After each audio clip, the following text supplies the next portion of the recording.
Greetings YouTube, LMS Tactical. I'm going to drop a quick video here. I'm on my way to a doctor's appointment, and then when I get done with this, I'm going to do another one that's going to be a little bit lengthy. It's going to be one of those supernatural police type stories. But as I got in the truck, I hit the news just to see if we're at World War III or whatever, and the first thing I hear, and this is the first I heard about it, was that Morgan Freeman, who I'm not a big fan of. I mean, I like the shows that he does in terms of, talking about, space and whatever the hell he's talking about. But I understand, and correct me if I'm wrong, I think he's like a full-blown liberal dude, and just like a major anti-Trump guy is what I seem to remember. So, not a big fan of Morgan Freeman. But, nevertheless, this is absolute crazy news again. I just did a video about, if you haven't seen my video about 4 or 5 videos ago on this very subject, here we go again. I guess some chick, and she's probably like some low-class, like B-rated, wannabe movie star, I guess gave an interview to somebody at CNN, and we all know that they tell nothing but the truth, about some sexual harassment. Here it is. And the allegation was that that girl was doing an interview with him, or testing out for a part, whatever. And she was pregnant. And he said something like, "Boy, are you ripe? I wish I was there."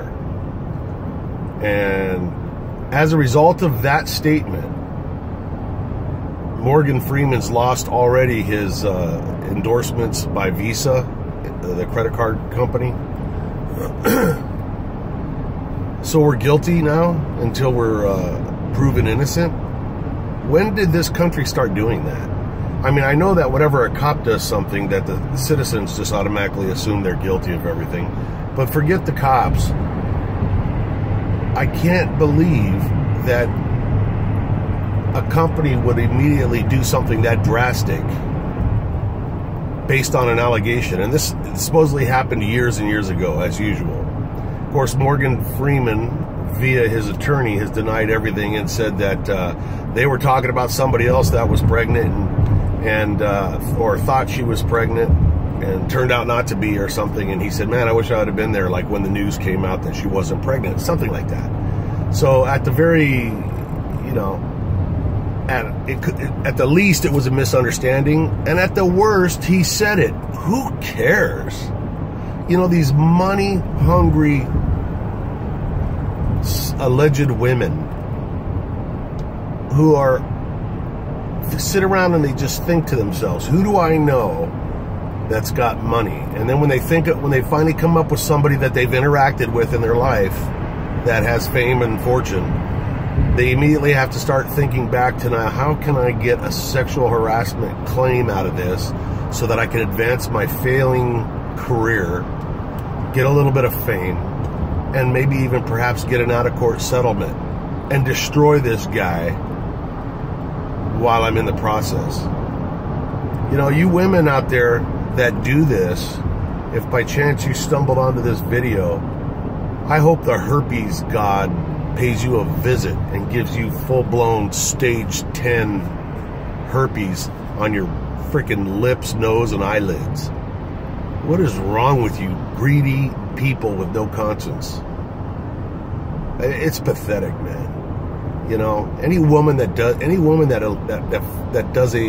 files a false allegation against, whether it's a superstar or just some dude on the street, ought to be hung, in my opinion. I mean, in this case here, we got a guy who, at the worst, let's just say he said that. I mean, Jesus Christ, if the guy said something like, "Man, nice ass," I'm not endorsing that, but you really think that's worth a couple $1,000,000 or to destroy a guy's career? And the very women that think that look in the mirror and check their own ass out before they walk out to make sure it's nice and presentable to all the guys that they don't want to look at them. I mean, what? Thank God I'm married, man. I couldn't be single in this hellhole I just couldn't do it. There's just no way. How the hell do you begin a courtship with a woman without having to worry that 15 years later she's come back and say, hey, you know, on our first date, he told me I had a nice figure. You know, so now I think I deserve half of his income and have him get fired from his career. It's disgusting. Anyways, stay tuned for the next video if you want to hear a really cool story, man. It's one of these true stories that happened to me when I was working with the LAPD. And this has a kind of a supernatural twist to it. And it'll be interesting to see what you guys think, because I haven't been able to figure it out for the many, many years. I still don't know what happened. But anyways, I'll tell the story as soon as I get on a good straightaway here. LMS Tactical, I'm out.